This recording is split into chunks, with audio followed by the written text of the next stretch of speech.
आज का जो आंसर होगा वो भी काफ़ी आर्ट एंड कल्चर स्पेसिफिक ही रहेगा। ओके। थोड़ा स्टोन एज का रहेगा, एक दो क्वेश्चन स्टोन एज का रहेगा, प्लस एक दो क्वेश्चन महाजनपदस का रहेगा। ज़्यादा महाजनपदस के रहेंगे इस बार इस क्लास में। Okay. So the first question is, why does the Neolithic age hold a unique place in the evolution of mankind? Elaborate with examples, मतलब नियोलिथिक एज के बारे में पूछा गया है, क्यों इसको एक यूनिक प्लेस दिया जाता है in the evolution of mankind. Examples देना पड़ेगा। Okay. So the question is straight forward about Neolithic age. So the Neolithic age emerge around, timing दे दोगे 8000 to 6000 BC in northern India में हुआ था, but at some places in south and eastern India also it was as late as 1000 BCE में south और eastern India से आ गया। ओवरऑल ऑल इंडिया में था, लेकिन उसका ओवरऑल जो टाइम पीरियड है 8000 to 6000 BCE। ठीक है। This phase is termed as Neolithic Revolution since it introduced a lot of important changes in man's socio-economic life, which consequently affected the human life. जैसे कि हमको पता है कि नियोलिथिक से एग्रीकल्चर आ गया था, डोमेस्टिकेशन और ज़्यादा हो गया, बहुत कुछ बड़ी बड़ी चीज़ें हुई थी। पैलेलिथिक में उतना चीज़ें नहीं हुआ था, राइट। और बाकी transition phase is the Mesolithic phase, वो उतना इंपॉर्टेंट तो है नहीं, लेकिन नियोलिथिक में बहुत कुछ ज़्यादा चीज़ इंपॉर्टेंट चेंजेस हुए थे from agriculture point of view, from domestication point of view. Okay. तो वही चीज़ को लिखना है यहाँ पे, लेकिन सेग्रीगेट करके। तो क्या हुआ था, agriculture and domestic animal domestication हुआ था। This phase is also called as the agricultural revolution बोला जाता है इस फेज को। Okay. It was the world's first historically verifiable revolution in agriculture. तो यहाँ पे ट्रांजिशन, इससे पहले क्या होता था, हंटिंग गैदरिंग हुआ था, तो यहाँ से फूड प्रोडक्शन हो गया। So there was a transition from of hunting gathering to food production. Example दोगे, Mehrgarh the evidence of cultivation of wheat में हुआ था। कोडिलवा में जो राइस का हुआ था। फिर domestication of cattle, sheep, goats started on a large scale. See अगर क्वेश्चन डोमेस्टिकेशन लार्ज स्केल में स्टार्ट हुआ, domestication already happened in the Mesolithic but in a very small scale. Mesolithic that is a transition phase. Mesolithic में हो गया था, लेकिन large scale पे domestication यहाँ पे हुआ, which led to the emergence of settled agricultural communities। ठीक है। सो 2 to 3 लाइन्स और words you have to remember, और एग्जाम्पल तो देना पड़ेगा यहाँ पे। ओके। नेक्स्ट, फिर और क्या हुआ था, पहले दफ़ा पॉटरी आई थी। हम सबको पता है कि पॉटरी फर्स्ट टाइम अगर कहीं कुछ कोई भी फेज पे आया है, तो that phase is this particular phase, Neolithic. तो pottery was invented in this era by hand pottery हुआ था। ठीक है। And then with the help of potter's wheel, ये भी हुआ था। और क्या होता है, self sufficient village community self sufficient हो गए, क्योंकि एग्रीकल्चर इतना बड़े लेवल पे हुआ तो एक सेटल्ड लाइफ आ गया। तो self sufficient village communities in the later phases of Neolithic era, people led a more settled life. They lived in circular and rectangular houses made up of mud and reed. Okay.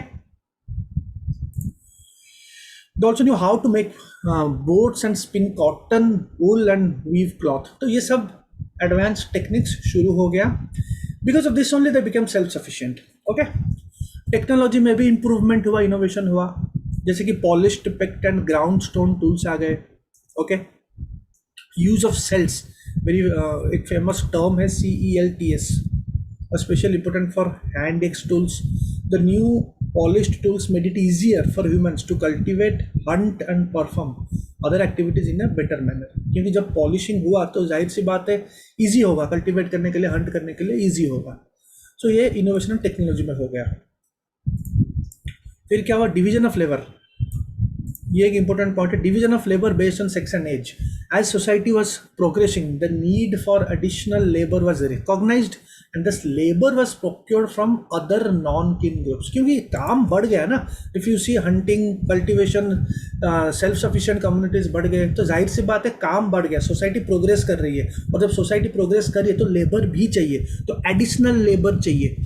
तो इसलिए usually क्या होता था, एक particular group से ही labour होता था। अभी थोड़ा हॉलिस्टिक हो या फिर थोड़ा और प्रोग्रेसिव हो गया। Okay. So labour was procured from other non kin groups. Burial system famous, common भी है, यूनिक बरियल सिस्टम हुआ था, ये स्टार्ट हुआ था, burial system even started in this culture. और सबसे बड़ा एग्जाम्पल जो है बुर्जहम का एग्जाम्पल है। बुर्जहम इस बार क्वेश्चन में भी आया था। सो बुर्जहम रिलेटेड टू नियोलिथिक प्रीलिम्स में आया था इस बार। कश्मीर में domestic dogs buried with their masters in Graves, तो ये भी एक एग्जाम्पल तुमने दे दिया। Okay. You can give other examples also, हमने बहुत सारे एग्जाम्पल स्टैटिक में हमने पढ़ा है, जहाँ पे रेलिवेंट है वहाँ पे आप एग्जाम्पल डाल सकते हो. सो कंक्लूजन में हम we can conclude that the Mesolithic culture paved the way for future cultures and was an important event in the evolution of mankind. ठीक है, तो शॉर्ट में टू द पॉइंट ही लिखना है, ज़्यादा एक्सप्लेन करने का स्कोप. बेसिकली आप आंसर में इसको एक मतलब ऐसे टाइप आंसर लिख सकते हो, but that is more into an optional. Optional में हम ऐसा लिखते हैं, मतलब थोड़ा डिटेल्ड वे पे लिखते हैं, but because it's a GS answer हमको टू द पॉइंट रहना है. ओके, एंड मोस्टली 150 160 वर्ड का ही क्वेश्चन आएगा ये, तो 160 170 तक आप जा सकते हो, उससे ज़्यादा नहीं. Next, discuss the various sources which provide information about Bharatanatyam. तो भारतनाट्यम के बारे में पूछा गया है, ये एक पार्ट है. दूसरा पार्ट है explain the role of Rukmini Devi Arundale played in modern rebirth of Bharatanatyam. तो यहाँ पे क्वेश्चन पहले तो पूरा पूछा गया है कि सोर्सेस क्या है जो कि प्रोवाइड करता है इंफॉर्मेशन अबाउट भारतनाट्यम. तो here the question is about sources, not about Bharatanatyam. यहाँ पे भारतनाट्यम के फीचर्स मत लिख देना, वो जरूरी नहीं है. सोर्सेस पूछा है, ये एक पार्ट हो गया. Second part is the role of, एक direct question, Rukmini Devi Arundale very famous personality, history में हम पढ़ते हैं इनके बारे में. तो क्योंकि उनका रीबर्थ ऑफ भारतनाट्यम में काफ़ी रोल रहा है, तो वो एक दोनों क्वेश्चन, दोनों चीज़ को मिला के एक क्वेश्चन पूछ सकते हैं. ओके, सो एक इंट्रो दे दोगे यहाँ पे. Oldest among all religious all classical dance forms, Bharatanatyam is regarded as the mother of all Indian classical dances. ठीक है, एक लाइन ओरिजिन का भी दे सकते हो, वैसे नहीं भी देख सकते हो, कोई मैंडेटरी नहीं है, लेकिन दे दोगे तो बेटर है, क्योंकि दूसरों के पेपर से थोड़ा अलग दिखेगा. Okay, yes. The origin of this dance form can be traced back to Sadir, SADIR, the solo dance performance of Devdas is in Tamil Nadu. तो यहाँ पे see, ये जो सेंटेंस है very few people will write, and it is not mandatory इधर, but if you write it impression जमता है थोड़ा अच्छा सा. इट शोज कि you know the fact, you know fact. एक ओरिजिन के बारे में भी एक सेंटेंस दे रहे हो और डांस का नाम भी दे रहे हो, सादिर. ओके, म्यूट कर दो किसने, अशर पवन म्यूट कर दो. ओके, तो one line on directly on Bharatanatyam, one it is एक लाइन दे दिया ओरिजिन के बारे में. ठीक है, now will come to directly to the question what is asked, कि कौन कौन सा सोर्सेस है जो कि प्रोवाइड करता है अबाउट भारतनाट्यम. ओके, सो पहले जो सोर्सेस है, म्यूट कर दो, किसने तो अनम्यूट किया है. ओके, ठीक है, श्री म्यूट कर दो, श्री म्यूट कर दो video. Okay, sources which provide information about Bharatanatyam. तो पहले तो theoretical base of this form can be traced from Natyashastra. Natyashastra तो सब डांस वगैरह सब वहीं से ही आया है, तो पहला तो नाट्यशास्त्र के बारे में लिखना बहुत ही ज़्यादा जरूरी है. So first is Natyashastra. Okay, तो जो थियोरिटिकल बेस है उसका नाट्यशास्त्र से आया है, that is the ancient Hindu text on performing arts. Second क्या है, अभिनय दर्पण, ये भी है जो नंदिकेश्वर का रहा. अभिनय दर्पण of Nandikeshwar is one of the main textual materials for the study of technique and body movements in dance. ठीक है, फिर और भी कहाँ से, संगम एज का शिलापतिकरम में भी इसके बारे में मेंशन है. तो Silappatikaram of Sangam age also has direct reference to this dance form. Sangam age 300 BC to around 300 AD, 100 या 200 जो भी आसपास है. ठीक है, इसके तो संगम का भी हम एक यहाँ पे रेफरेंस दे रहे हैं. फिर बहुत सारे ऐसे जो विजुअल एविडेंस है वहाँ से भी बहुत कुछ मिलता है. There is also great deal of visual evidence of this dance form in paintings, sculptures of ancient times और एंशियंट टेम्पल्स के जो स्कल्पचर्स है, पेंटिंग्स है मंदिरों में, वहाँ पे भी इस डांस के बारे में भी बहुत कुछ इन्फॉर्मेशन पता चलता है. जैसे कि gopurams of the Chidambaram temple, ठीक है, depiction of Nataraja doing Nataraja dance, और वो एक भारतनाट्यम का पोज है इन बादामी केव टेम्पल्स. ठीक है, एक दो एग्जांपल यहाँ पे भी दे सकते हो. However with the decline of devadasi system, जैसे कि आहिस्ता आहिस्ता देवदासी सिस्टम भी डिक्लाइन किया, this act to became very nearly extinct, तो आहिस्ता आहिस्ता ये भी कम हो गया. However with the effects of Krishna Iyer was a prominent freedom fighter, the art form got revived. This art form और his art form got revived. Rukmani Devi Arundel also was another famous proponent of Bharatanatyam who has been responsible for giving global recognition to the dance. तो उनका role क्या था in particular to this thing? Okay, तो यहाँ पे रुक्मणी अरुंदल ने जो negative stereotypes था रिलेटेड, खास करके related to the devadasi system, उन्होंने उसको मतलब उसको तोड़ दिया, मतलब उनको हटा दिया. It broke negative stereotypes associated with the dance, जैसे कि devadasi system, by adopting the puritan approach. मतलब बहुत ही प्योर काइंड ऑफ डांस उन्होंने किया. मतलब बेस उनका सेम था, लेकिन इन पर्टिकुलर देवदासी सिस्टम जो था उनको हटाया. Okay. She eliminated the shringar with bhakti aspect, thereby making it more acceptable to the main stream.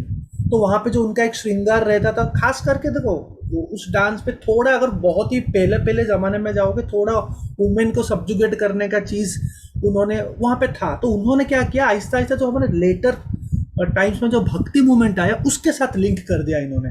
ठीक है. She also influenced modern costumes, temple jewellery, highlighting the trademarks of modern Bharatanatyam. Modern costumes, ये सब थोड़ा modern trademark चीज उन्होंने include किया भरतनाट्यम पे. She was honoured with Padma Bhushan and was credited for the renaissance of Bharatanatyam dance form. Therefore, you can conclude that Rukmani Devi played an instrumental role in transforming the dance form and popularizing it all over the world as a respectable dance form. तो ये भी मतलब ये जो question देखोगे, बहुत ही shortcut, relevant, informative, crisp सब चीज़ आता है. जैसे कि मैंने बोला कि मेंस के आंसर राइटिंग में, आंसर शुड, मेंस में ऑप्शनल की बात नहीं कर रहा हूँ, क्रिस्प होना चाहिए प्लस इंफॉर्मेशन होना चाहिए, और इंफॉर्मेटिव दोनों एक साथ लाना it's a difficult task, but you have to bring. Practice करो. इसी फॉर्म पे अगर आंसर लिखोगे तो पढ़ने में भी अच्छा लगता है. द रीडर जो रीड करता है तो उसको भी एक इजीली एक विजुअलाइजेशन होती है. अब अगर एसे टाइप लिखोगे मेंस में तो मज़ा नहीं आता है ज़्यादा. ऑब्वियसली जहाँ पे रेलिवेंट है वहाँ पे आप ऐसे लिख सकते हो, ऐसे टाइप मतलब ऐसे पैराग्राफ करके लिख सकते हो. But where it is relevant, जहाँ पे ज़रूरत है, यहाँ पे ऐसा ज़रूरत नहीं, because you have lot of facts. तो आप पॉइंट करके आराम से इसको क्रिस्प फॉर्मेट में लिख सकते हो. ओके, ठीक है. Next,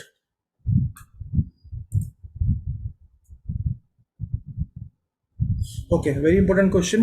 Discuss the similarities and dissimilarity between Buddhism and Brahmanism. ठीक है.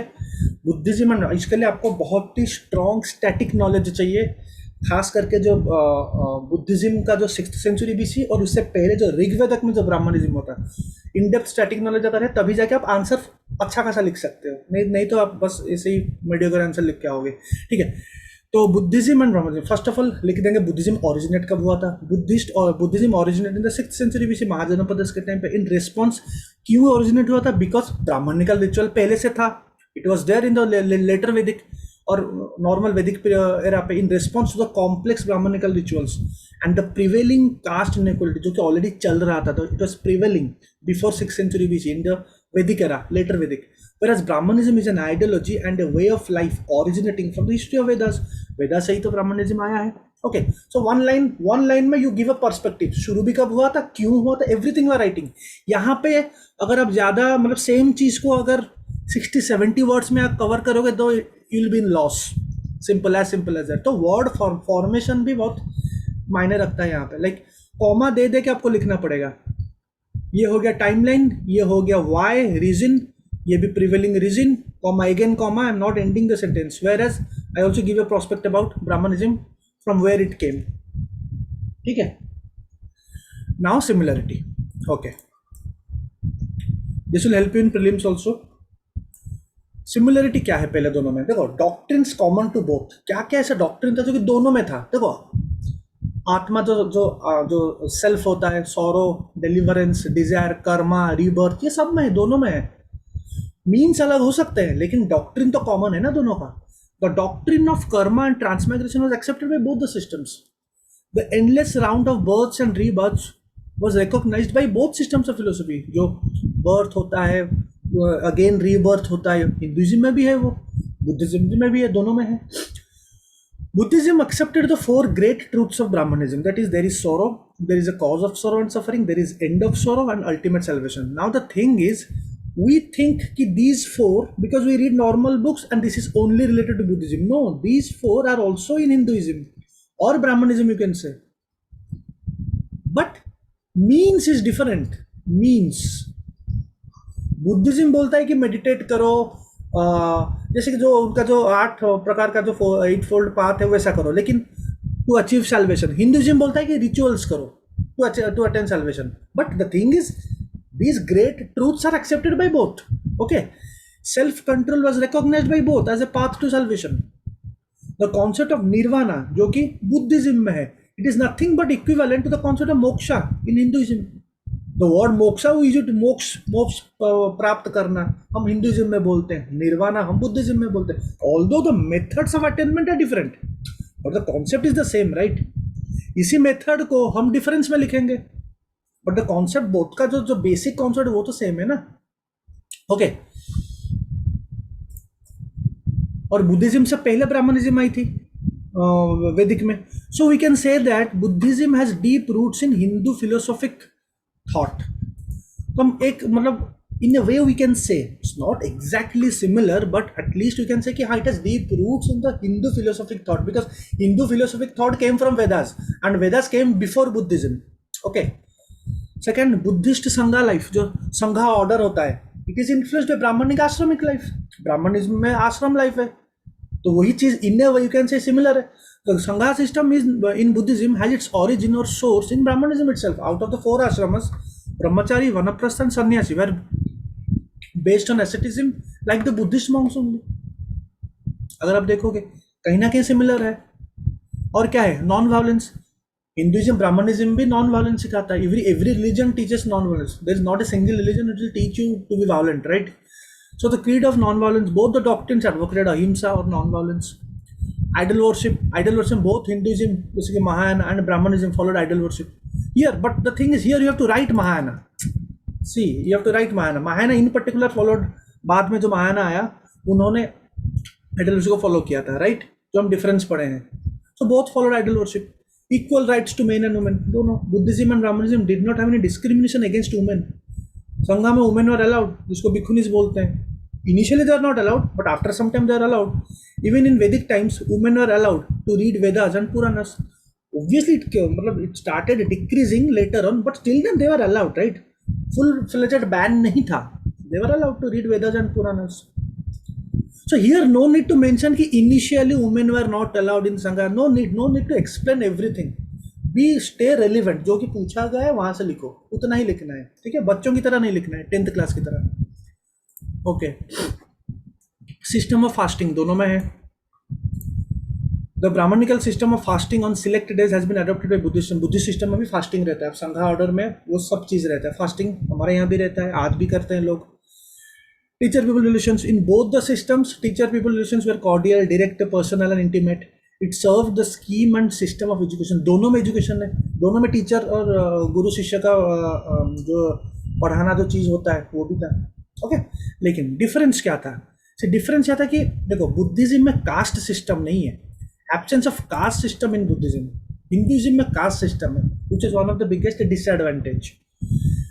तो एक कास्ट सिस्टम का पॉइंट आप लिख सकते हो। और क्या है, बेसिक फिलोसॉफी ऑफ लाइफ। देखो सैल्वेशन वही तो चीज़ है, लाइक दोनों को निर्वाणा चाहिए, दोनों को मोक्षा चाहिए, लेकिन द वे इज डिफरेंट। जैसे कि salvation comes through successful completion of life's mission by discharging duties and responsibilities. जैसे कि ब्राह्मणिज्म में जो 4 ड्यूटी होता है लोगों का, 4 फेज होता है, उसी के बाद ही आपको मिलेगा completely. If you successful do this then salvation will come. But Buddhism में वैसा नहीं होता। बुद्धिज्म में सैल्वेशन और nirvana comes from the 8-fold path, simple.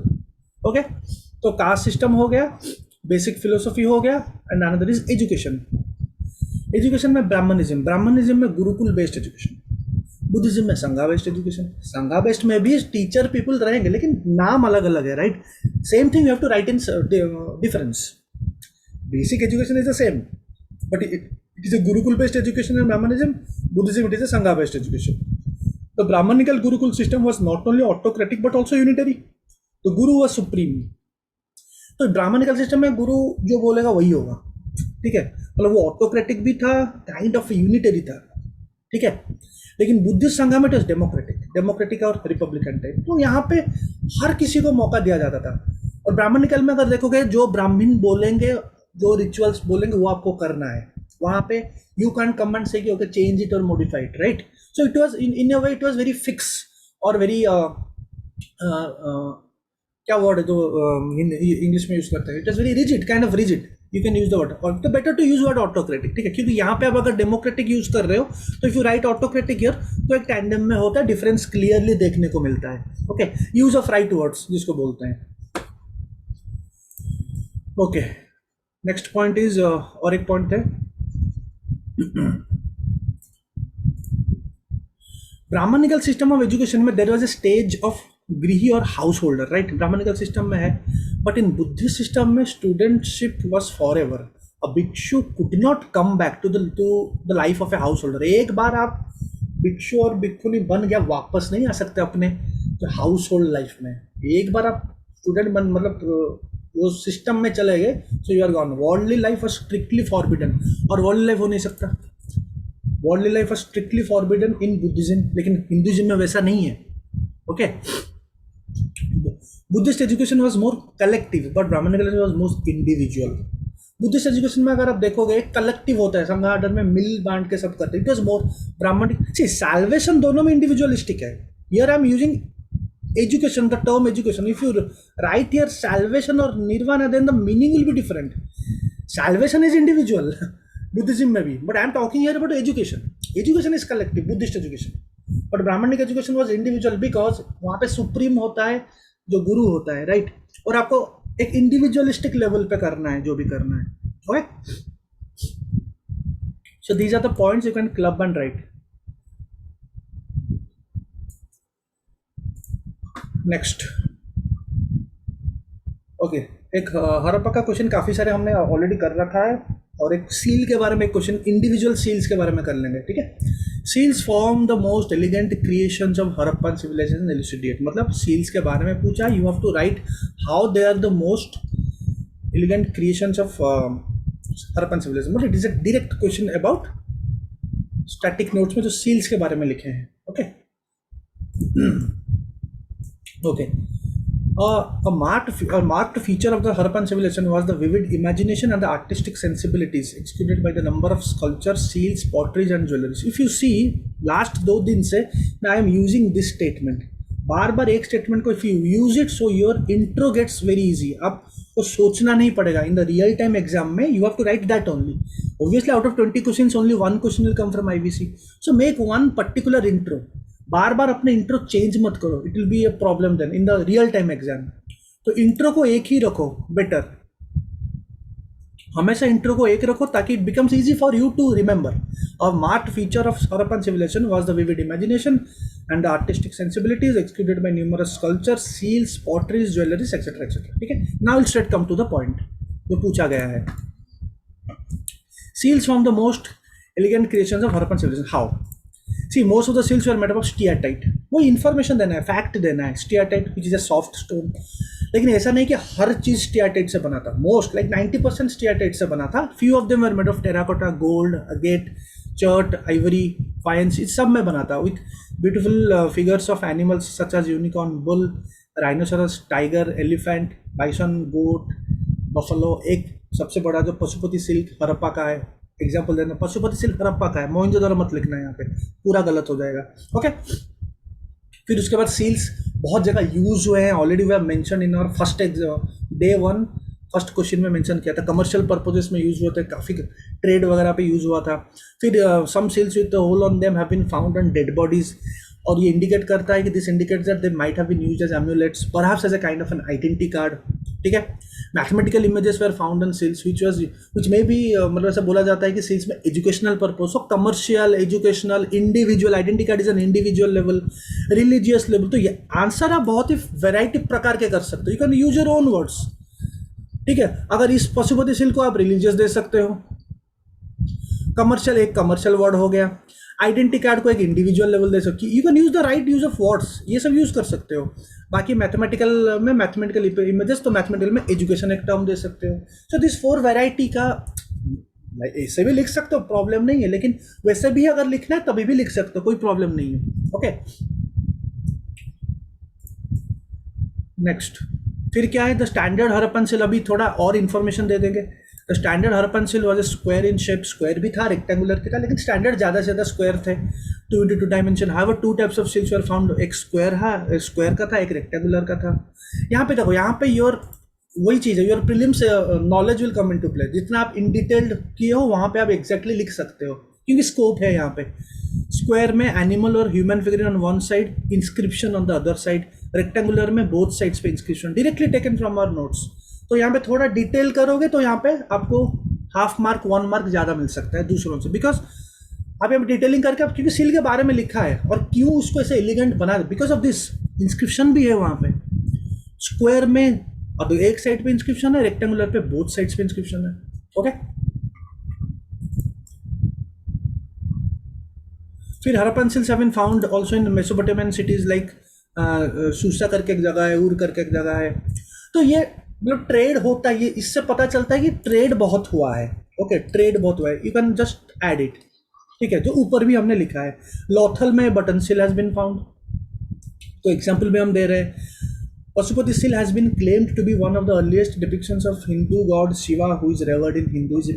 ठीक है, तो रिलीजियन, ट्रेड, एजुकेशन, इन सब के आधार पर ये आंसर रहेगा। ओके, फिर कंक्लूड करोगे इसको नॉर्मल एक सेंटेंस देके। Thousands of seals have been found in IBC, give us a lot of information about the lifestyle and is one of the elegant creation of this urban civilization. ठीक है, next. Okay, describe the main features of Vedic education system and review its significance in present. ये UP PCS mains में आया था last 2019 mains में। तो basically problem क्या होता है, व्हेन यू रीड वैदिक एग्जाम पढ़ते हैं, if you see the books, normal basic books, even 3 to 4 books, you will not find a topic on this education. But if you go like books like वो जो सिंह, एक Singh book है, exactly name याद नहीं आ रहा है, सबिंदर सिंह द ज्योग्राफिक है, एस से शुरू होता है, तो उसमें एजुकेशन के बारे में लिखा है। ओके, तो वहां से क्वेश्चन बनते हैं। तो describe the main features of Vedic education system and review its significance in present, मतलब वैदिक एजुकेशन के बारे में लिखना है और आज के डेट में वैदिक education why it is relevant वो लिखना है। वेरी इजी क्वेश्चन, आंसर के बाद इजी लगेगा। See, the most important contribution of ancient India, not only for India but also for the world, is in the field of education. Vedic education is the core foundation of India's culture and rich heritage. First of all, this Vedic education was in news, not in Hindu but in other paper. It was in some minister or somebody has said that Vedic education is the need of the hour, so it became a news. Okay, that's what they have added in the exam. So Vedic education, the most important contribution of ancient India, not only for India but also for the world, is in the field of education. Vedic education is the core foundation of India's culture and rich heritage. Now we will give some features. Feature क्या था? Free education in ancient India. Teaching was considered to be a holy duty. बहुत ही pure duty माना जाता था teaching उस time पे। Teacher was expected to devote their lives to the cause of teaching in the missionary spirit of self sacrifice. तो यहाँ पे जो आप एक एक करके फीचर लिखोगे, सिमिलर पॉइंट से आप मॉडर्न डे रिलेवेंस लिखोगे। सिमिलर इसी पॉइंट से ही ये आएगा, from this point only you have to take the relevance of in modern times. Today there is no free education, right? Even the teachers are not devoting their lives to the cause of teaching. Okay, so ये एक point हो गया। No state control on education. Education cannot be controlled. Rulers had very little directly to do with education. It was a private affairs of the people managed entirely by teachers. That time ancient में क्या होता था, तो state control, government can't control. It was a private affairs of the teachers. But now it is controlled, right? RTE Act, education is controlled. Education is private है, but still then it is controlled, right? पूरा तो खुला छूट नहीं दिया गया है ना। It is not controlled by a group of teachers. Have you seen a group of teachers come and control the education system in India right now? No, right? तो no state control on education was there at that point of time. और क्या था? Teacher people relation. The teacher people relations were cordial, direct, personal, intimate. It served the scheme and system of education. People were taught individually, not in masses by the class method. Like 1-to-1 में पढ़ाया जाता था उस time पे ancient में. So people were taught individually. But आज के date में मास एजुकेशन होता है, एक जगह पे 500,000 people will come and sit. ठीक है. 3 methods of instruction उस टाइम पे होता है. एक है श्रवरा, SRAVRA, एक है MANA, मानना, एक है निधिध्यासना. If you do not remember also, no need to write. Other points are there. Okay. Still then, अगर आप notes बना रहे हो तो लिख दो, better रहेगा. Listening to the words text as uttered by the teacher. This is Shravara. Manana is process of deliberation or a reflection of the topic taught. And nididhyasana is represent the highest stage, मतलब इसी stage पे जब आप पहुंच गए हो, मतलब now you have become super in that education. So the terms can come in prelims. In particular, this term can come. Terms are coming nowadays, right? आ सकते हैं related to which era or something they can ask. तो 3 method थे. ये है listening to the words as uttered by the teacher. Manan is the process of deliberation, the reflection. कितना आप topic को समझ के इसको इम्प्लीमेंट कर रहे हो. Finally nididhyasan means you have reached that particular highest level. Brahmacharya. Brahmacharya is a very one of the important component. The discipline of Brahmacharya or celibacy was compulsory for all Vedic education. Education helped in the observance of celibacy, control over senses, and purity of life. The Brahmacharya component, it was a very mandatory thing for students at that point of time. Employment was not the aim. First of all, हम पढ़ाई आज के date में we do it. हम पढ़ते हैं पैसा के लिए, पैसे कमाने के लिए. तब वो नहीं था. Employment was not the aim. The main aim of education was moral education. That is complete realization of self for liberation of soul and not employment. ठीक है. तो employment मतलब money comes into play, money, capitalist, all those things. तो education आज kind of एक commercialize हो गया. आप अगर आप यूपीएससी से हो, आपको पता है कि यूपीएससी एजुकेशन कितना commercialize हो गया है आज के डेट में. Okay, so employment was not the aim during that time. So each and every point can be written in a relevant, as relevant in our modern times. Okay, so इसको हम इसी point को हम relevance में लिखेंगे. Relevance in modern times. In modern times, the education system of our country is absolutely different. हमारा पूरा different है. Below are the threats to modern education, due to which it becomes evident to follow the Vedic education. इतना threat है अभी हमारा education system के ऊपर. That's why it becomes imperative कि we have to follow that Vedic education. At least not completely follow. At least you can bring some elements into our present education system. जैसे कि modern education is employment oriented without looking into the morality aspect. कोई भी यहाँ पे like 95% of the education they हमको morality aspect नहीं सिखाते हैं. We have just a subject call ethics GS4, लेकिन इंप्लीमेंट कितने जन करते हैं? कोई नहीं करता है.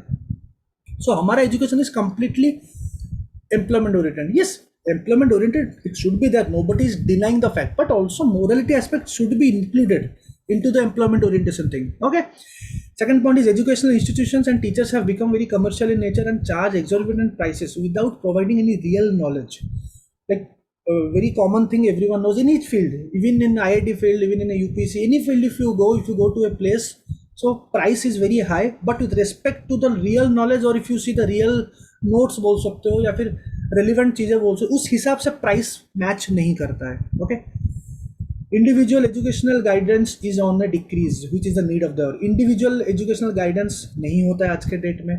Okay, फ्री एंड कंपलसरी, जहाँ पे इंडिविजुअल जहाँ पे भी होते हैं वो क्या करते हैं, कोई भी एक स्टूडेंट को पकड़ लेते हैं और उसको बोलते हैं इन 3 आदमी को मेंटर करो. But this he himself is a student, only he has cleared, maybe he is clearing और 3 to 4. Here we need a expert. That is a problem in our present education, खास करके optional की बात कर रहा हूँ. Here we need an expert, but problem is student ही पढ़ाते हैं. So free and compulsory education is not absolute in nature as of now. Free and compulsory education absolute नहीं है, मतलब जो हमारा RTA एक्ट में है, लेकिन सबके लिए नहीं. It's not holistic. सबके लिए तो कंपलसरी और फ्री भी नहीं है. ओके, और क्या है, most of the individuals are privately institution, privately own. जितना भी इंस्टीट्यूशन आप देखोगे ज़्यादा से ज़्यादा तो प्राइवेटली ओन्ड है. And only seek and private मतलब profit making capitalist.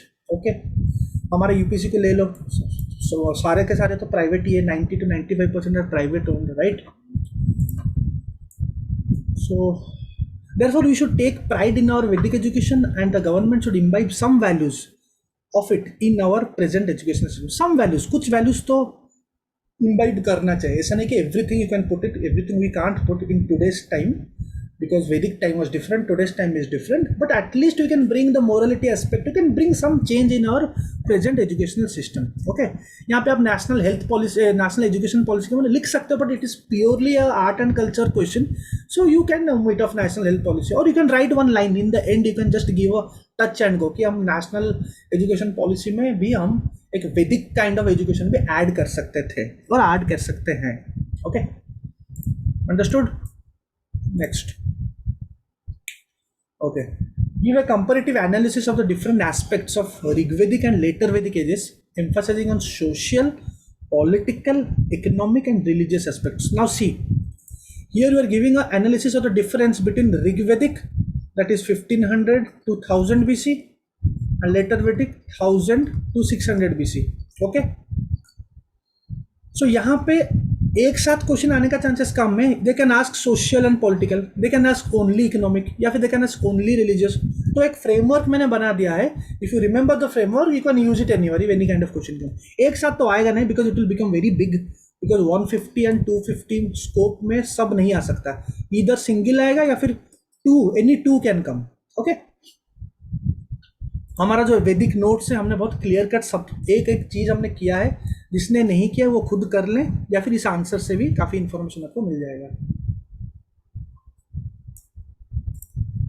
Okay. Any notes, मतलब आप अपना भी नोट्स देख सकते हो. अगर नहीं है तो आप मुझे मांग लो, मैं आपको भेज दूंगा. ओके. ऋग्वेदिक एंड लेटर वैदिक. सो ऋग्वेदिक पहले सोशल. ऋग्वेदिक में absence of strict social hierarchy, मतलब वर्ना सिस्टम था, बट जैसे कि मैंने बोला था कि वर्ना सिस्टम स्ट्रिक्ट नहीं था, स्ट्रिक्ट लेटर पे हुआ. और पहले बार जब ऋग्वेदिक में वर्ना सिस्टम आया, it was based on occupation. Okay. और लेटर वैदिक में it was based on birth. तो 4 वर्ण जो थे, ब्राह्मण, क्षत्रिय, वैश्य, शूद्र, यहाँ पे ज़्यादा स्ट्रिक्ट है. शूद्र थोड़ा बाद में आया, लेकिन शुरू हो गया था. Women enjoyed equal rights to tribal assembly, sabha samiti था यहाँ पे ओपन. तो यही आखिरी टाइम था ऋग्वेदिक एरा में जहाँ पे वुमेन को थोड़ा बहुत एम्पावरमेंट बोल सकते हो, या फिर इसके बाद ही वुमेन का जो राइट्स है वो डिक्रीज होने लगा. Even till today, nowadays it is again increasing, but till modern times बोल सकते हो. Decline in status of women, the lost access to sabha and samiti. ठीक है. Child marriage, sati system did not exist. It was a good thing. So Rigvedic era was actually good in terms of social. Very rare instances, later में शुरू हो गया, सती शुरू हो गया, लेकिन very rare instances of Sati and child marriage. See, now you'll tell me, sir, सती तो आया था गुप्ता era पे, right? But that was the era inscription. That was the first inscription. Gupta पे पहला inscription जो कि बोल रहा है कि सती. Now here in later, but it is literary. Literary sources और इंस्क्रिप्शन सोर्सेस में जमीन आसमान का फर्क है, राइट? ओके. फिर क्या था? Women received education. Education receive किए थे ऋग्वेदिक एरा पे, and women here education was restricted to women, and only few women received education, not all, few.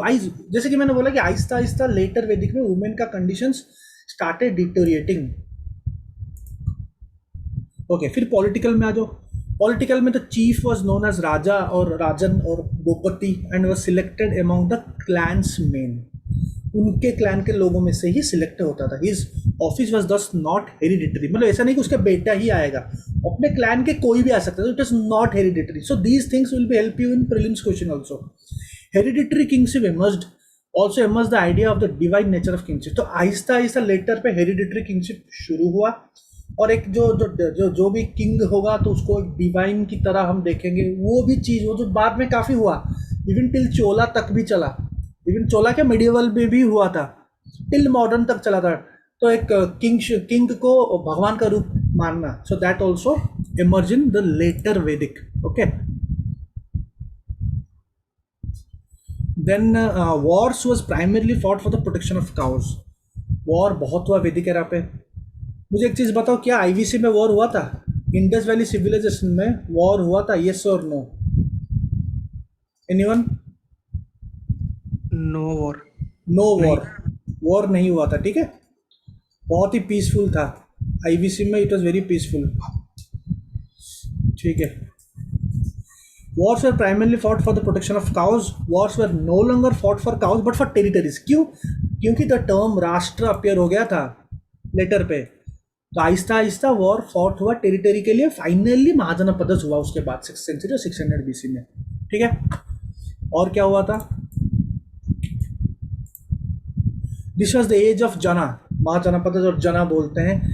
It was slowly turning into the age of janapadas. तो ऋग्वेदक में छोटा छोटा मतलब बहुत ही मतलब जनास मतलब उससे जो महाजनपदस और जनपदस का जो छोटा वर्षन, लेकिन आहिस्ता आहिस्ता लेटर वैदिक में तो slowly turning into janapadas, finally 6th century में महाजनपदस हो गए, 16 big kingdoms. There was no taxation system, Rigvedic में टैक्सेशन सिस्टम नहीं था, बस एक वॉलंटरी था कि आप अपने तरफ से अगर दे सो, जिसको हम बाली बोलते हैं, very common fact. Taxation system develop हुआ लेटर वैदिक में, and collection of taxes and tributes are made mandatory and were done by sangrahitri, जो टैक्स कलेक्ट करता था। You can mention this name if you do not know, also no need to mention in mains at least, but you have to remember the names और prelims, this are factual information. तो आपको बस इतना जानना है कि हाँ यहाँ पे नो टैक्सेशन, यहाँ पे टैक्सेशन डेवलप हुआ, इतना भी अगर आप लिख लोगे तो एक पॉइंट आपको टैक्स रिलेटेड पॉइंट मिल गया, वॉर्स रिलेटेड पॉइंट मिल गया, ठीक है। ओके, नेक्स्ट इकोनॉमिक में आ जाओ। इकोनॉमिक में मेनली जो ऋग्वेदिक है इट वाज मेनली पैस्टोरल था, सप्लीमेंटेड बाय एग्रीकल्चरल। बार्ली और यावा द मेन ग्रेन जो कि ग्रो होता था वहाँ पे, एंड जो मेनली पैस्टोरल था, लेकिन एग्रीकल्चर भी था, लेकिन ज़्यादा से ज़्यादा पैस्टोरल था। लेकिन इकोनॉमिक लेटर वैदिक में जो इकोनॉमी था वो मेनली चीफ ऑक्यूपेशन हो गया एग्रीकल्चर, सप्लीमेंटेड बाय पैस्टोरलिज्म, उल्टा हो गया, ठीक है। Other grains like rice, wheat, millet, sugar cane, ये तो सब कॉमन थे, हो ही रहे थे। फिर लेटर इनिशियल ऋग्वेदिक में cattle was the chief measure of wealth and there was no concept of private property based on land ownership. तो कैटल तो था कि जो main measure of chief wealth का जो चीज था, there was cattle and there was no concept of private property, remember it was only based on based on land ownership का कॉन्सेप्ट नहीं था ऋग्वेदिक एरा में। फिर लेटर में क्या हुआ, the cattle lost, cattle Aahista Aahista इसका इंपोर्टेंस लूज किया, फिर land emerge as the important measure of wealth आहिस्ता आहिस्ता, ठीक है। The Rigvedic people know a metal called ayas, metal बोलते हैं, विच वॉज ईदर कॉपर और bronze, but they had no knowledge of iron. सबको पता है knowledge of iron came in, there was no knowledge, knowledge of iron came in later Vedic, that's why इसको iron phase culture बोलते हैं। The later वैदिक जो कि 1000 से 600 है, saw the beginning of iron called Krishnayas, which phase is called as the Iron Age culture of South India. Iron Age culture, ये तो नॉर्थ, वैदिक तो नॉर्थ इंडिया की बात हो रही है। Iron age culture of South India किसको बोलते हैं? Iron age culture of South India is कौन सा बताओ?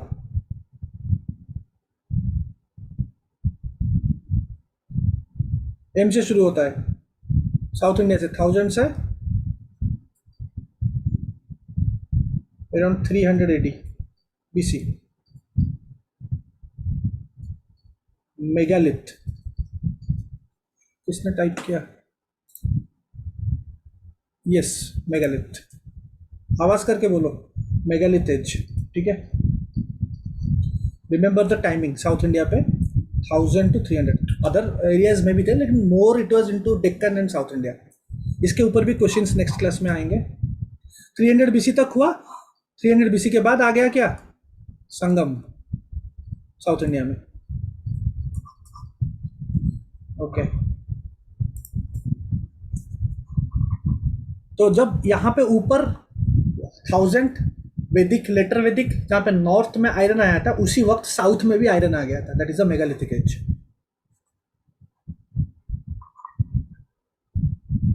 ओके, नेक्स्ट रिलीजियस में देख लो। रिलीजियस में ऋग्वेदिक में वेनरेटेड नेचुरल फोर्सेस को पूजा करने लगे, जैसे कि इंद्र, अग्नि, वरुण, सोमा एक्सेट्रा। लेटर वैदिक में न्यू गॉड्स आ गए, Prajapati, Vishnu become very supreme. फिर rituals and sacrifices were not of much significance to their religious practices, लेकिन लेटर वैदिक में the centrality of the cult of sacrifice and was immensely based on the priestly domination and ritual dogmas. मतलब हम हमेशा बोलते हैं कि वैदिक era पे बहुत ही कॉम्प्लेक्स रिचुअल्स वो सब आ गए, लेकिन अगर एग्जैक्टली पूछा जाए कि कौन सा वैदिक एरा पूछा जाए तो that became very this strict और rigid in later. It was there, it was not of much significance, but it was there. लेकिन लेटर वैदिक में ज्यादा हुआ, जो कल्ट ऑफ सैक्रिफाइस ये पूरा सेंटर हो गया, मतलब everything was based on the cult of sacrifice, priestly domination आहिस्ता आहिस्ता बढ़ा। That is why Buddhism came in 6th BC, 6th century BC ना, बिकॉज ऑफ दिस। तो later Vedic was not a bad era if you compare to Rigvedic.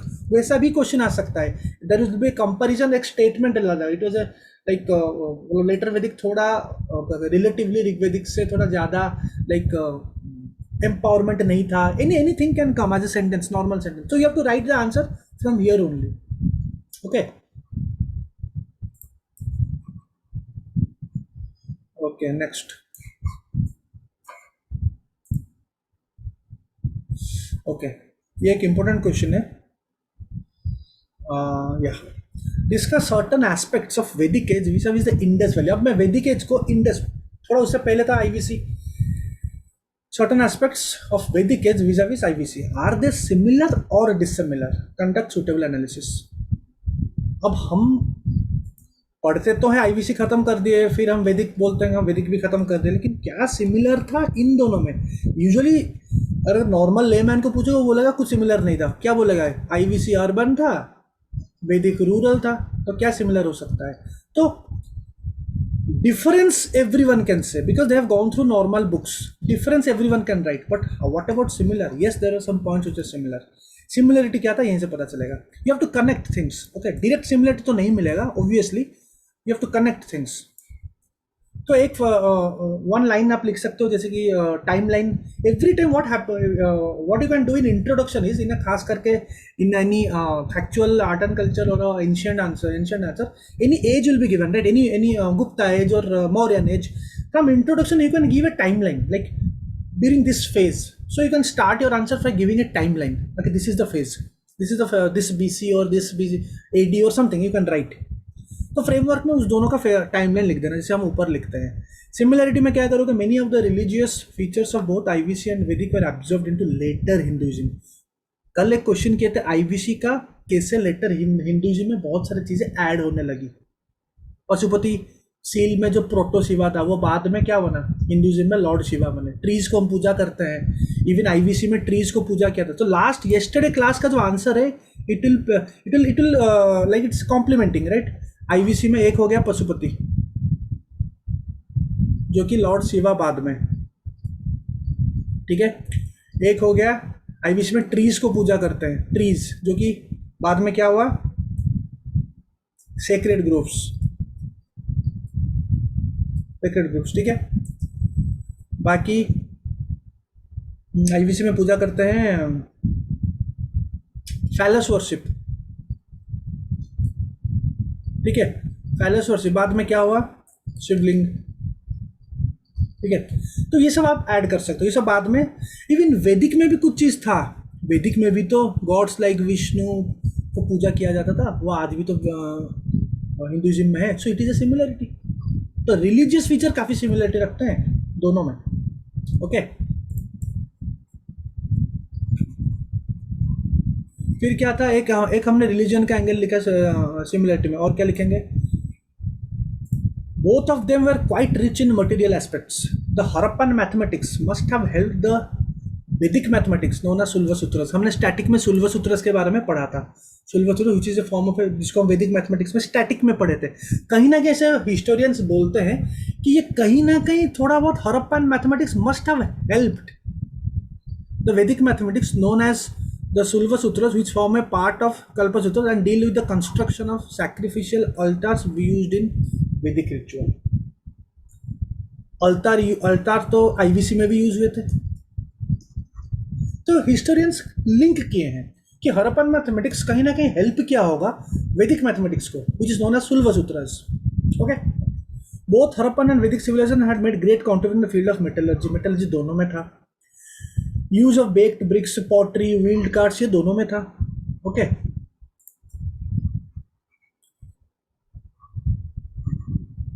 Use of bricks, pottery, wheeled carts, which Aryans developed as chariots, great regard for personal hygiene etcetera were common to both civilisations. ये एक ही point में आप लिख सकते हो.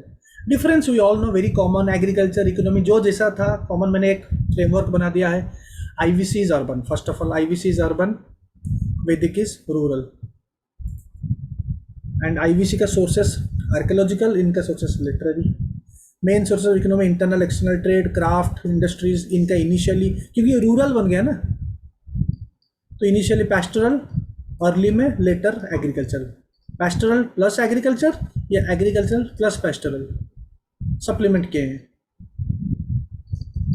ठीक है। Peace loving people, no evidence of warfare in IVC. यहाँ पे वॉर हुआ था, बैटल ऑफ दसराजन, दो ट्राइब्स के बीच में हुआ था, ठीक है। पॉटरी, ओसीपी, मेनली ओसीपी, इनका पेंटेड ग्रेवर हमने पढ़ा था, पेंटेड ग्रेवर पॉटरी इन वैदिक, ठीक है। और क्या था, लैंग्वेज,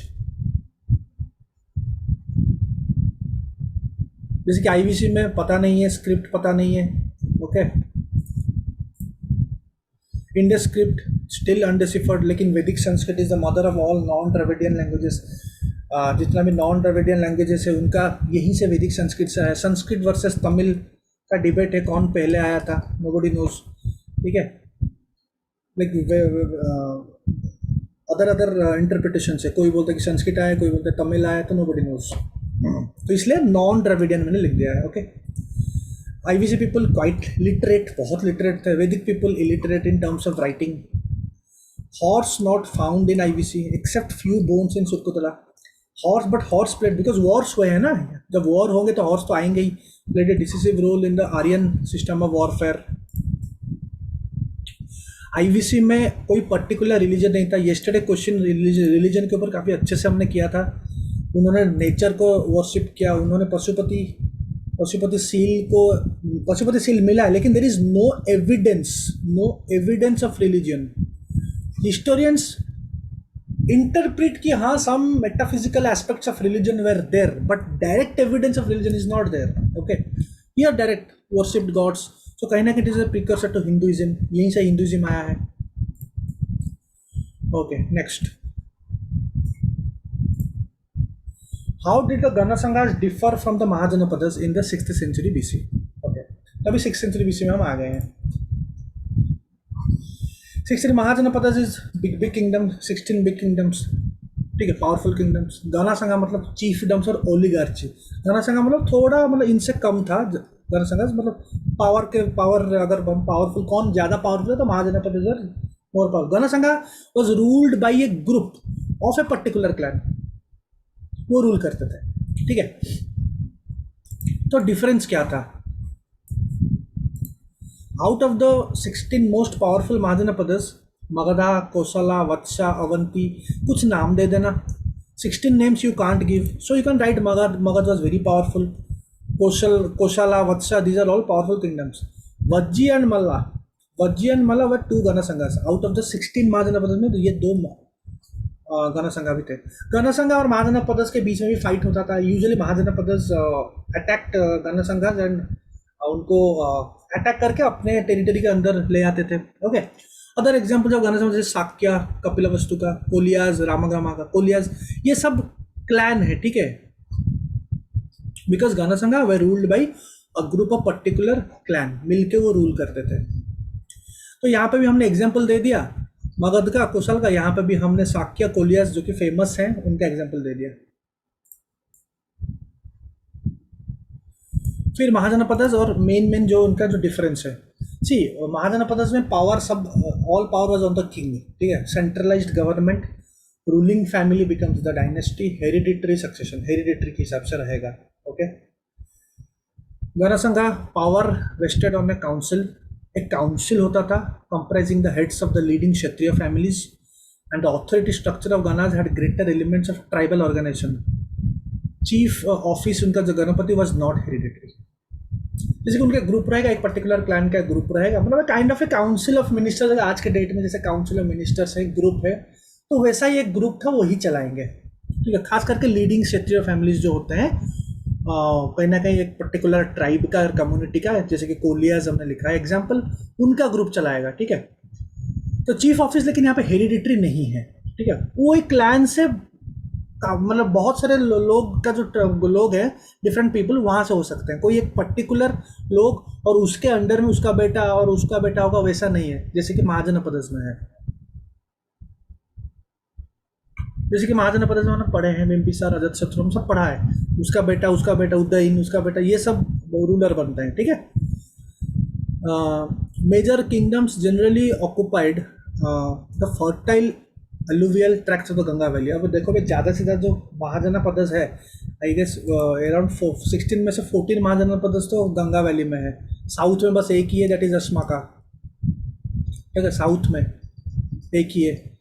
सो मेजर किंगडम्स उसी पे लाए हैं, हिमालयन फुटहिल्स इन ईस्टर्न, और जो गणसंघ आते हैं छोटा छोटा गणसंघ वो सब Himalayan foothills in eastern India में ज़्यादा है। The Brahmanical political social and religious theory was more deeply interest in kingdoms. जो ये जो ब्राह्मणिकल जो political social and religious theory जो है ब्राह्मण का जो, वो ज़्यादा से ज़्यादा डीपली इंटरेस्ट हुआ था महाजनपद में। गणसंघ वर मोर ready to tolerate unorthodox views and were open to individualistic और independent opinion। ये थोड़ा ज़्यादा डेमोक्रेटिक था, अगर सही वर्ड यूज़ करूँगा तो ज़्यादा डेमोक्रेटिक था, या फिर ज़्यादा आज के डेट में सेक्युलर वर्ड मतलब समझाने के लिए बोलता हूँ, वहाँ पे यूज़ मत करना। तो they were more tolerating unorthodox views, ये थोड़ा ज़्यादा ऑर्थोडॉक्स थे। But the one kingdom which was not orthodox was Magadha. जो हमने स्टैटिक नोट्स में भी लिखा है कि Magadha, and it played as a advantage of Magadha. सब थे लेकिन मगध इतना ऑर्थोडॉक्स नहीं था। ओके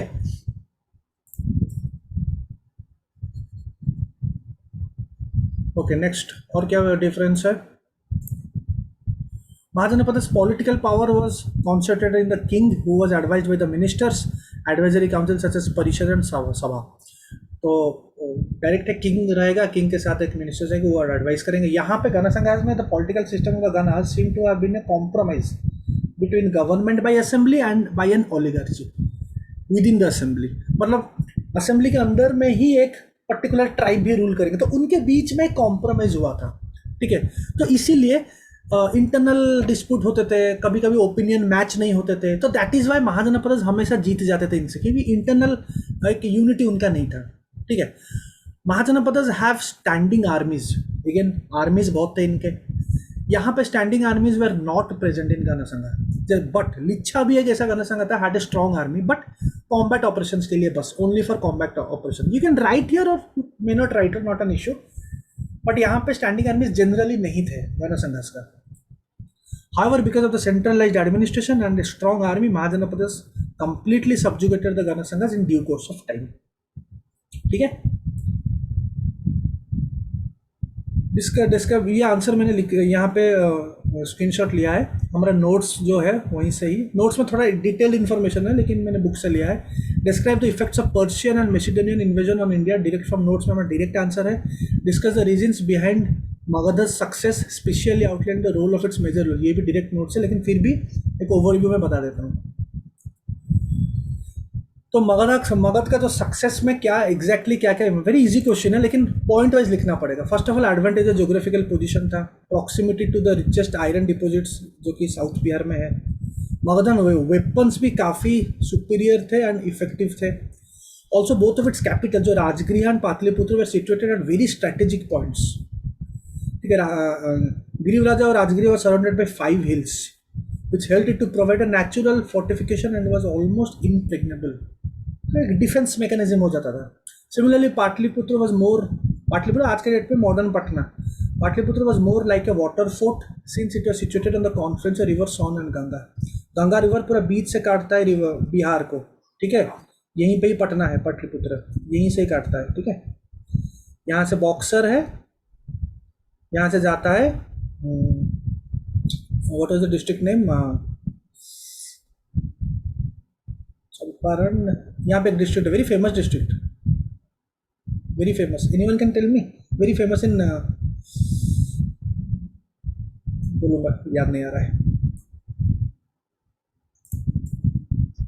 तो सोन और confluence of rivers of Son और गंगा से वो है, तो ये सब चीज़ एक स्ट्रैटेजिक एडवांटेज दे देता है। ठीक है, secondly Magad laid at the center of the middle Gangetic plain which had fertile alluvium, received heavy rainfall। तो heavy rainfall, fertile alluvium मिलेगा तो प्रोडक्शन भी मोर हुआ, तो एग्रीकल्चर सरप्लस हो गया। तो आप इस पॉइंट को एक ही पॉइंट में लिखना है, आप इस पॉइंट को डिवाइड करके नहीं लिख सकते। फर्टाइल एलुवियम है, हेवी रेनफॉल हुआ, एरिया मोर प्रोडक्टिव हुआ, even without much irrigation, fertile river plus, फिर एग्रीकल्चर सरप्लस हुआ, तो इसी के लिए पैसा जब आया तो स्टैंडिंग आर्मी हुआ। हम डायरेक्टली लिखते हैं स्टैंडिंग आर्मी उसका है इसलिए वो जीता, लेकिन standing army because of these are one of the reasons, क्योंकि स्टैंडिंग आर्मी हुआ था। तो एक ही पॉइंट में कवर करना है। ठीक है, नहीं तो इसको अगर आप 4 पॉइंट करके 3 पॉइंट करके लिखोगे तो you lose out on other points. Okay,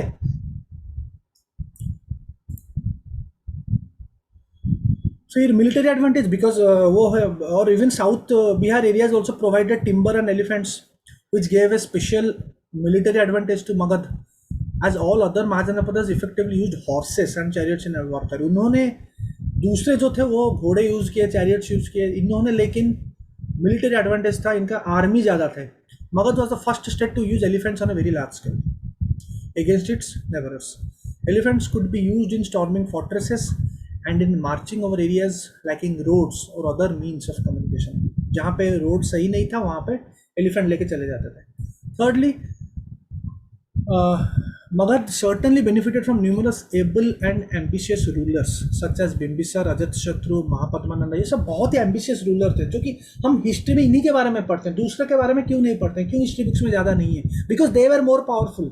हम बिम्बिसर के बारे में पढ़ते हैं, अजातशत्रु के बारे में पढ़ते हैं, महापद्मानंद के बारे में पढ़ते हैं. They employed all fair and foul means at their disposal to enlarge their kingdoms. Fourthly, because of the rise of trade, towns, metal money, the tolls levied to added to the treasury, जो tax वगैरह जो toll levy हुआ था वो सब treasury पे आ गया मगधन किंग्स के. Again it helped again to maintain the huge army. फिर फाइनली जो पॉइंट मैंने बताया था, जो हमने स्टैटिक नोट्स में भी लिखा है, अनऑर्थोडॉक्स कैरेक्टर ऑफ मगधन. हमने बोला था यूजुअली महाजनपदस, देखो ये प्रीलिम्स स्टेटमेंट है, महाजनपदस वर वेरी ऑर्थोडॉक्स, ठीक है, बहुत ही रिजिड थे, लेकिन मगधन सोसाइटी अनऑर्थोडॉक्स था. So it infuse in more for expansion than any other kingdoms. ठीक है. नेक्स्ट क्वेश्चन था हमारा, पर्शियन और मैसिडोनियन इन्वेजन जब हुआ था इन्हीं के टाइम पे, तो क्या इफेक्ट है हमारे इंडिया के ऊपर. वेरी इजी, हमने डायरेक्टली नोट्स पे भी लिखा है, यहीं से कर लेंगे. पहले तो पर्शियन और मैसिडोनियन में फर्स्ट मगध जब चल रहा था नॉर्थ ईस्ट इंडिया में, मगध जब एक बहुत ही बड़ा पावर हो गया था, and gradually smaller principalities of republics merge with in, छोटे मोटे जो गण संघात है वो मर्ज हो गए थे. तो situation in north western India did not allow for such consolidation. देखो नॉर्थ ईस्ट में कंसोलिडेशन हो गया, लेकिन नॉर्थ वेस्ट में हो नहीं पा रहा है, ठीक, क्योंकि वहाँ पे मगध जैसा लीडर नहीं था, मगध जैसा किंग नहीं था. तो वहाँ पे जो गांधारा एरिया है, कंबोजा एरिया है, they were continuously fighting with each other. The Mahajanapadas of Kamboja north east में अफगानिस्तान की तरफ, मद्रा और Gandhara, they are continuously fighting with each other. Thus a powerful kingdom like Magadha could not emerge in north west frontier. That is why उसी का ही फायदा उठाया किसने, Iranian empire. सो पहले पर्शियन और ईरान आया था, फिर उसके बाद ग्रीक वाले आएंगे. Taking advantage of the political disunity, the Persian और the Iranian empire in the sixth, देखो ध्यान से देखो, 6th century, timing very important for films, penetrated into north western India. The Achaemenian king Cyrus आया था पहले 558 to 529 BC में, was the first ruler to invade the subcontinent. State exams में direct पूछ देगा. He led a military expedition that destroyed the city of Kapisha, city का नाम Hindu Kush mountains में, and received tribute from the people of Cambodia and Gandhara. Later और एक Persian king Darius करके 516 पे आए, annexed Punjab, the west of Indus and Sindh. The Greek historian Herodotus, considered as the father of Western history writing, he mentions Gandhara about एक statement लिखे थे जो कि जरूरत बिल्कुल नहीं है. तो जब तक देखो अभी देखो पर्शियन इन्वेजन कब हुआ है, 558 516, मतलब वही 6th century BC में ही हो रहा है नॉर्थ वेस्ट में. ईस्टर्न साइड में गांधारा बोल रहा हूँ, ईस्टर्न साइड में मगध पूरा बड़ा किंग बन गया है. तो कंटेम्प्ररी के साइड बाय साइड पढ़ो, ठीक है, तो कि आपको प्रीलिम्स में हेल्प मिल जाएगा. It appears that till Alexander कब किया, 330 BC में, ठीक है. जब तक अलेक्जेंडर इन्वेजन नहीं, अलेक्जेंडर भी नॉर्थ वेस्ट से ही आएगा, जब तक वो नहीं आया तब तक the north western part was under Persian rule, ठीक है.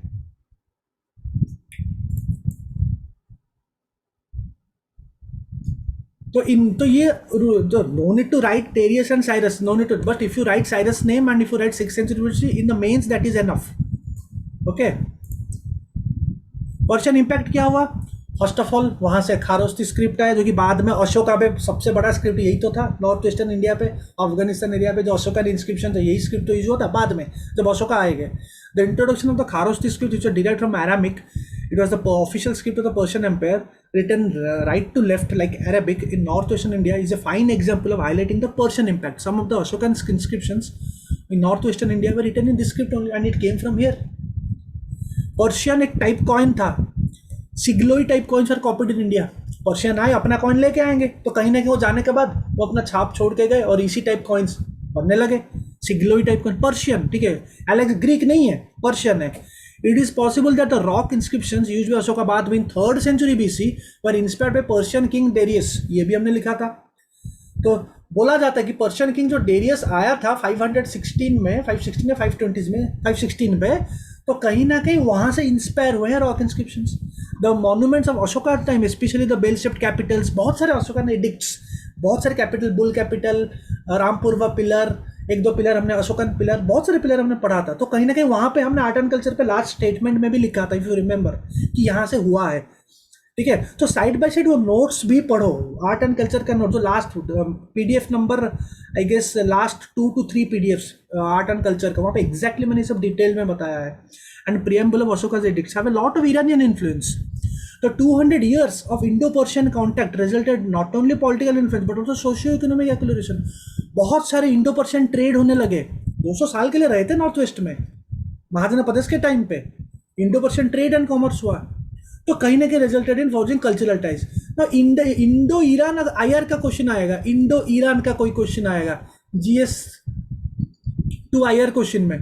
So you can give this view, it will make your answer more enriched. You can start with the introduction, there you can give 3 to 4 lines, these points you can give,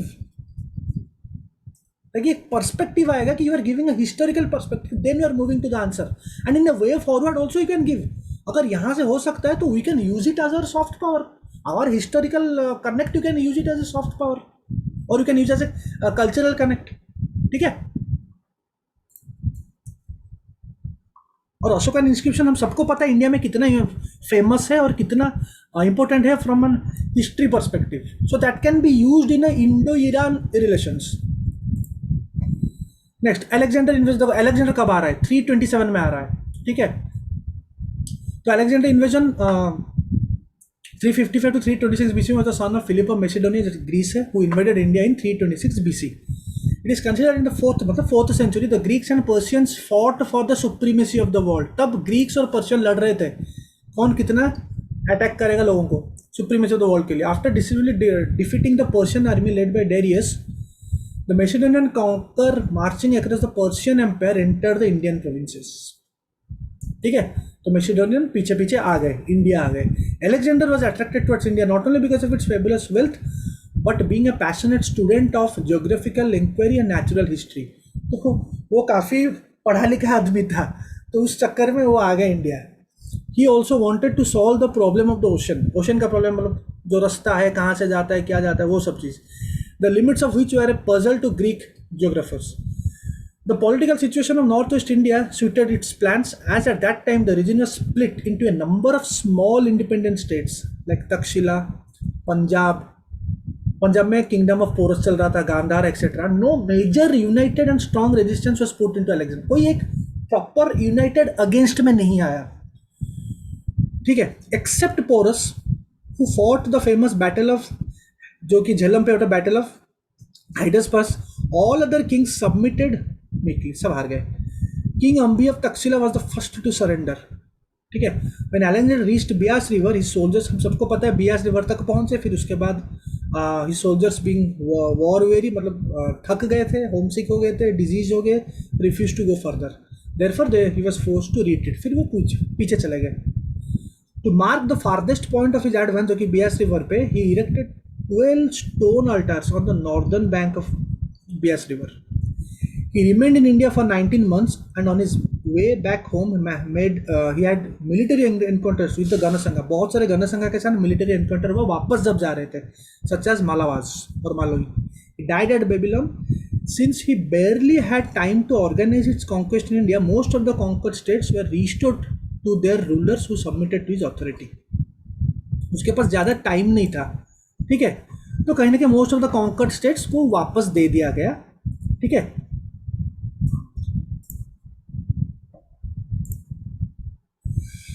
Most of the conquered states were restored to their rulers who submitted to his authority, and his territorial position were divided into 3 parts, each placed under a Greek governor. अपना अपने governor रुक के वो चला गया, ठीक है। तो ये डायग्राम है, जरूरी नहीं है यहाँ पे डायग्राम। तो इफेक्ट ऑफ अलेक्जेंडर इन्वेजन, तो इन्वेजन का क्या इफेक्ट था? Effect because it was the first occasion when ancient Europe came in contact. Iran is not Europe, Iran पहले आया था, ठीक है। उसके बाद तो पहली दफा ancient Europe, Greece is from Europe right, came in close contact with ancient India and produce significant outcomes. क्या क्या आउटकम था? Direct establish direct contact in different fields. Alexander's का जो हिस्टोरियंस थे, they have left valuable geographical and historical chronological accounts of ancient Indian history. The clearly dated accounts of Alexander campaign enabled us to build the Indian chronology for subsequent events on a definite basis. Alexander आने से हमको एक chronology पता चल गया, ठीक है, और बहुत सारे गाना संघा के बारे में भी हमको पता चल गया। The crucial socio-economic information provided in these travelogues help us to know and understand diverse ancient societal practices such as autonomous cities. Probably they are referring to Gana Sanghas, sati system, the sale of girls in marketplaces by poor parents, the fine breed of oxen in northwestern India. In fact, it is said that Alexander ordered 2 lakh oxen to be sent to Macedonia. तो ये सब socio economic system भी जो north western side के गणसंघा में चल रहे थे, जो कि इसको ऑटोनोमस सिटीज उन्होंने बोला है, तो वहाँ से बहुत सती सिस्टम चल रहा था, सेल ऑफ गर्ल्स हो रहे थे, fine breed of oxen in north west India ये भी हो रहे थे। तो वो सब चीज़ हमको बहुत पता चला एलेक्जेंडर के इन्वेजन से, क्योंकि हिस्टोरियंस लिखे हैं ये सब चीज़। तो इस पॉइंट को आप 2 या 3 पॉइंट करके लिख सकते हो, इस 1 पॉइंट को, ओके। डेफिनेट बेसिस एक सब्सिक्वेंट क्रोनोलॉजी मिल गया, प्लस सोशियो इकोनॉमिक प्रैक्टिसेस पता चल गया इन द गाना संघा। तो 2 points can be made from this. Third point is one of the other long-term effects of Alexander's campaign was that he exposed India to Europe by opening up 4 distinct lines of communication, 3 by land and 1 by sea. ठीक है, lines of communication, 3 land communication, 1 by sea, as Alexander sent his admiral Nearchus by a sea route to Iran. It paved the way for Greek merchants and craftsmen to establish trade between India and Greece. ठीक है। Another important और art and culture के side में सबसे important है Gandhara school of art. Gandhara school of art ये जो बाद में पोस्ट अशोका के बाद जो गांधारा स्कूल ऑफ आर्ट आया, यहीं से तो आया है। ग्रीक बोलते ना इसको, क्योंकि अलेक्जेंडर आया था बहुत सालों बाद, कहीं ना कहीं वहां से हमने इंस्पायर हुए Gandhara school of art. An indirect effect of Alexander's invasion was that it paved the way for unification of North India of Chandragupta Maurya उसके बाद, as the destruction of small states and principalities of the northwest by Alexander not only aided the Mauryan Empire's easy expansion but also motivated the Mauryas to believe that capturing northwest frontier is feasible and a project worth undertaking. तो Mauryan empire को कहीं ना कहीं एक impetus दिया, और Mauryan empire सबसे बड़ा एम्पायर बन गया उसके बाद, अलेक्जेंडर जाने के बाद। ठीक है, तो ये डिस्कशन लिखोगे। टुमारो का टास्क है तुम लोगों का, सब सुन लेना एक बार। मेरा जो यूट्यूब के लिंक में जाओगे, कल संडे जो छुट्टी है, जो मेंस इस बार दे रहे हैं, वो जो फर्स्ट एसे है इमेजिनेशन वाला एसे 51 मिनट्स का है, उसको देखोगे, इमेजिनेशन वाला एसे, और लिखोगे और मुझसे इवैल्यूएट कराओगे। ठीक है, यूट्यूब का मेरा प्लेलिस्ट में जाओगे, एसे में चले जाओगे, it was my first video on YouTube. ठीक है, उसको चेक करोगे और लिखोगे, ओके, और मुझसे इवैल्यूएट। कल एसे, संडे को एसे देना, अपना ऑप्शनल करोगे, 3 थिंग्स कल करोगे, ऑप्शनल करोगे, एसे लिखोगे, and day 1, 2, 3 just read casually. Day 1, 2, 3 10, 10, 10 30 question हो गए, जस्ट रीड कैजुअली। ये 3 काम कल करोगे, ठीक है, optional, essay and revise this 3 days। Okay, चलो, गुड नाइट। Okay sir.